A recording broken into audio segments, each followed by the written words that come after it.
जया किशोरी जी भगवद गीता, रामचरितमानस और अन्य हिंदू शास्त्रों पर अपना प्रवचन सुनाती है। प्रवचन के साथ साथ उनके भक्ति गायन और भजन भी सुनने वाले को मंत्रमुग्ध कर देते हैं। भगवान कृष्ण के प्रति उनकी बहुत आस्था और प्रेम देखकर लोग जया किशोरी जी को आधुनिक युग की मीरा के नाम से भी बुलाते हैं।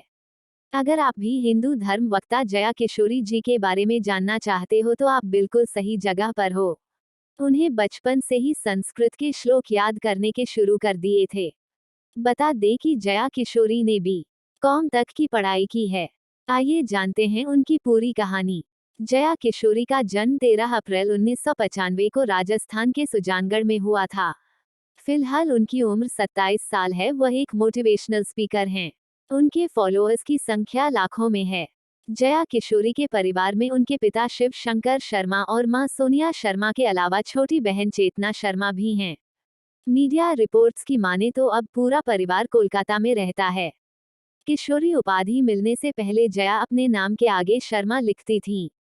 कथावाचक और मोटिवेशनल स्पीकर जया किशोरी एक ब्राह्मण परिवार से हैं और यही कारण है कि उन्होंने बचपन से ही भजन पाठ करना शुरू कर दिया था। जया कई इंटरव्यू में बता भी चुकी हैं कि उनके दादा दादी ने उन्हें भजन गाना सिखाया है। उनकी वेबसाइट पर भी इस बात की जानकारी है कि महज 7 साल की उम्र से उनका झुकाव आध्यात्मिक दुनिया की ओर हो गया था। विभिन्न मीडिया रिपोर्ट्स के मुताबिक जया किशोरी ने 9 साल की उम्र में संस्कृत में लिंगाष्टकम, शिव तांडव स्तोत्र, रामाष्टकम जैसे तमाम स्रोत याद कर लिए थे। इन्हें गाना भी शुरू कर दिया था। उनके शुरुआती गुरु गोविंद राम मिश्र थे। उन्होंने ही उन्हें किशोरी जी की उपाधि दी थी। जया किशोरी पर उनके दादा दादी का काफी प्रभाव पड़ा था। वे दोनों उन्हें श्री कृष्ण की कहानियां सुनाया करते थे। जया किशोरी की शुरुआती शिक्षा श्री शिक्षानाटन कॉलेज और कोलकाता की महादेवी बिरला विश्व अकेडमी से हुई है। उसके बाद जया किशोरी ने ओपन स्कूलिंग से बी.कॉम की पढ़ाई भी की थी। उन्हें पढ़ाई करने का काफी शौक है। मौका मिला तो वह आगे भी पढ़ाई जारी रखना चाहेंगी। उन्होंने 12वीं की पढ़ाई के समय श्रीमद् भागवत कथा को याद कर लिया था। वह पढ़ाई के साथ ही भजन और गीता का पाठ भी किया करती थीं। जया किशोरी सोशल मीडिया पर काफी एक्टिव हैं। इंस्टाग्राम पर उनके लगभग 40 लाख से ज्यादा फॉलोअर्स हैं। जया किशोरी जी के अद्भुत और सराहनीय कार्यों के लिए उन्हें अपने पूरे जीवन में कई पुरस्कार मिले हैं। राष्ट्रीय स्वयंसेवक संघ प्रमुख डॉक्टर मोहन भागवत ने उन्हें आदर्श युवा आध्यात्मिक गुरु की उपाधि से विभूषित किया। साल 2013-2014 में जया किशोरी जी को आर्टिस्ट ऑफ द ईयर भी नामित किया गया था। जया किशोरी जी को एक फेम इंडिया पत्रिका यूथ आइकॉन द्वारा नामित किया गया था। उन्हें भारतीय छात्र संसद से आदर्श युवा आध्यात्मिक गुरु पुरस्कार भी मिला है।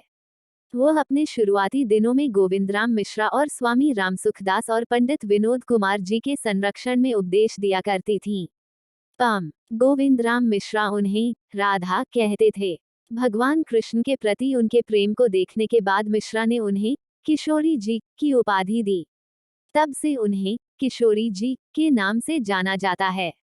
जब जया सिर्फ 7 साल की थी तब उन्होंने पहली बार बसंत महोत्सव के दौरान कोलकाता में आयोजित सत्संग में भजन गाया था। जब जया किशोरी 10 साल की हुई तो उन्होंने मंच पर अकेले ही सुंदरकांड का पाठ किया था, जिसे जनता ने काफी पसंद किया था। उनके दादा दादी ने उनके आध्यात्मिक विकास को प्रभावित करने के लिए उन्हें कई भजन सिखाए और कृष्ण भगवान की कई कहानियां सुनाई। उन्होंने 20 से अधिक भजन एल्बमों में अपनी आवाज दी है। उनके कुछ एल्बम शिव स्तोत्र, सुंदरकांड, मेरे कान्हा की, श्याम थारो खाटू प्यारे, दीवानी में श्याम की और जया किशोरी के हिट्स शामिल हैं। जया किशोरी को उनके 7 दिवसीय कथा श्रीमद् भागवत और 3 दिवसीय कथा नानीबाई रोमायरो आध्यात्मिक प्रवचनों के लिए जाना जाता है। कथित तौर पर उनके आध्यात्मिक सत्रों के सभी संग्रह उदयपुर में नारायण सेवा संस्थान को दान कर दिए गए हैं। ये सभी दान विकलांग लोगों को सहायता प्रदान करने के उपयोग में आते हैं। उन्हें प्रवचनों के लिए आरएसएस प्रमुख डॉक्टर मोहन भागवत द्वारा कई पुरस्कारों से सम्मानित किया गया है, जिनमें आदर्श युवा आध्यात्मिक गुरु पुरस्कार शामिल है। संजय शुक्ला और अंजलि शुक्ला ने वर्ष 2018 में किशोरी की श्रीमद् भागवत कथा के सामूहिक आमंत्रण का आयोजन किया था, जिसके बाद उन्होंने घर घर जाकर महिलाओं को 1,11,000 साड़ी भेंट किया था, जो Guinness book of world record में दर्ज किया गया था। जया किशोरी को योग करना बहुत पसंद है और वो योग के प्रति लोगों को जागरूक करती रहती हैं। जया किशोरी को अपने खाली समय में किताबें पढ़ना बहुत पसंद है। 19 सितंबर 2018 को उन्होंने जया किशोरी जी ऑफिशियल ऐप नामक एंड्रॉयड और आईओएस उपकरणों के लिए अपना ऐप लॉन्च किया। 28 सितंबर 2021 को जया किशोरी को उनके लोकप्रिय भजन के लिए iconic motivational speaker of the year पुरस्कार से सम्मानित किया गया।